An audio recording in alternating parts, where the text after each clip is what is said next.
नमस्कार दोस्तों।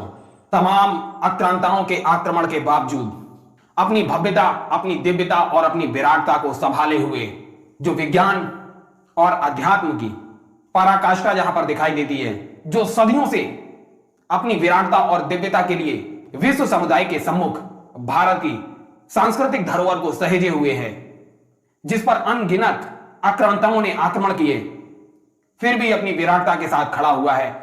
जी हां दोस्तों, मैं उसी द्वादश ज्योतिर्लिंगों में से एक भव्य और दिव्य जो स्थापत्य कला का एक अद्भुत नमूना है, जी हां दोस्तों, हम उसी की बात कर रहे हैं। उसका नाम है सोमनाथ। आज की वीडियो में हम सोमनाथ मंदिर के इतिहास के बारे में आपको बताएंगे। सोमनाथ मंदिर के निर्माण से लेके उसके पौराणिक महत्व और आध्यात्मिक और वैज्ञानिक महत्व को भी आपको बताएंगे। उसने संपूर्ण विश्व समुदाय में भारत को स्थापत्य कला के रूप में किस प्रकार से अग्रणी रखा है, हम वह भी आपको बताएंगे। हम आपको यह भी बताएंगे कि कितने आक्रांताओं ने उस पर आक्रमण किए और कितने भारतीय सम्राटों ने उसका पुनर्निर्माण किया। हम आपको दोस्तों स्वतंत्रता के बाद सोमनाथ मंदिर पे किस प्रकार से राजनीति हुई, उस तथ्य से भी अवगत कराएंगे। सोमनाथ मंदिर पर आक्रांताओं के साथ कौन था और सोमनाथ मंदिर के पुनर्निर्माण करने वालों के साथ कौन था, आज की वीडियो में दोस्तों हम यह भी बताएंगे। सोमनाथ मंदिर पर विदेशी आक्रांताओं का आक्रमण करने का क्या कारण रहा, इस तथ्य से भी आपको हम अवगत कराएंगे। तो आइए दोस्तों शुरू करते हैं सोमनाथ मंदिर के इतिहास की कहानी। गुजरात प्रांत के काठियावाड़ क्षेत्र में समुद्र के किनारे सोमनाथ नामक विश्व प्रसिद्ध मंदिर यह 12 द्वादश ज्योतिर्लिंगों में से एक है। सोमनाथ मंदिर भारत की संस्कृति की विराटता का प्रतीक।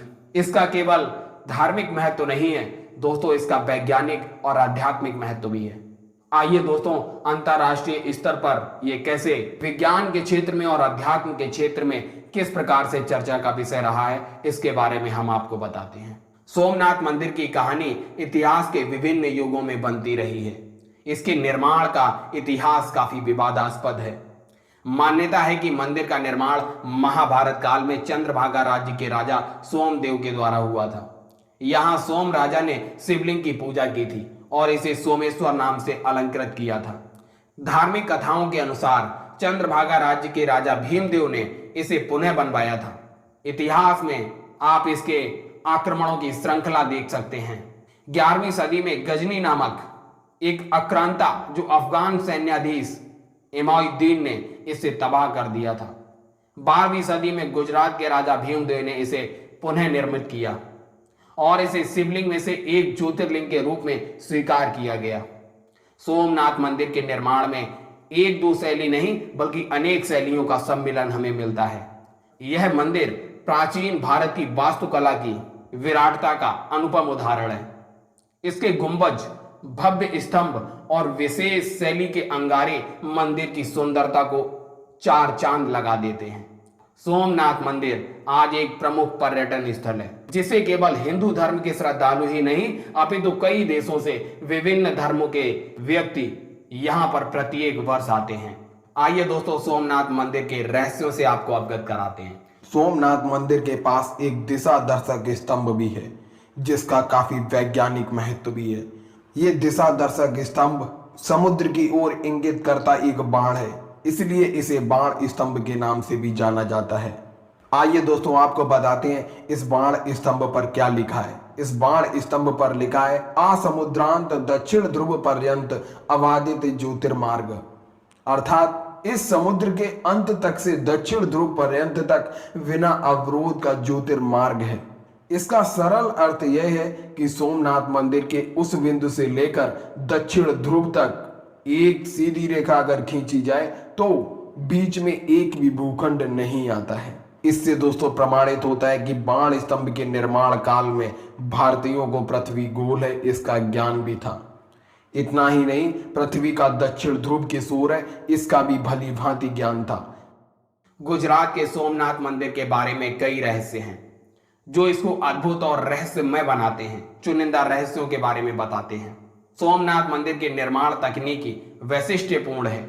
इस मंदिर का निर्माण इतने भारी और विस्तृत पत्थरों से किया गया है, यह अद्भुत और सुरक्षित लगने वाला है। इसके अंदर रहस्यमय गुफाएं और चंदन वृक्षों के जंगल भी हैं।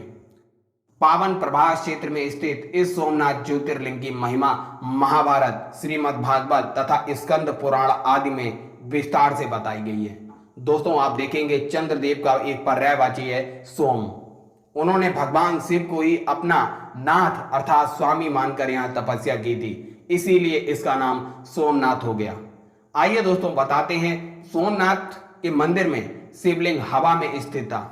यह एक कौतूहल का विषय था। शिवलिंग का हवा में स्थापित होना यह बताता है कि भारत की वास्तुकला उस समय कितनी विराट रही होगी। इसका शिवलिंग चुंबक की शक्ति से हवा में ही स्थित था। कहते हैं जब महमूद गजनबी ने इस दृश्य को देखा तो वह हतप्रभ रह गया। सर्वप्रथम इस मंदिर के उल्लेख के अनुसार ईसा के पूर्व में यह अस्तित्व में था। इसी जगह पर द्वितीय बार मंदिर का पुनर्निर्माण 649 ईस्वी में बल्लवी के मैत्रिक राजाओं ने किया। पहली बार इस मंदिर को 725 ईस्वी में सिंध के मुस्लिम आक्रांता अल जुनैद ने तुड़वा दिया था। फिर प्रतिहार राजा नागवट ने इसका पुनर्निर्माण करवाया।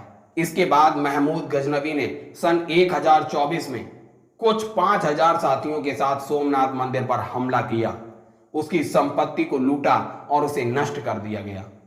तब मंदिर की रक्षा के लिए निहत्थे हजारों लोग मारे गए। महमूद आक्रांता ने मंदिर को तोड़ने और लूटने के बाद गुजरात के राजा भीमदेव और मालवा के राजा भोज ने इसका पुनर्निर्माण करवाया। 1093 में सिद्धराज जयसिंह ने भी इस मंदिर के निर्माण में सहयोग दिया।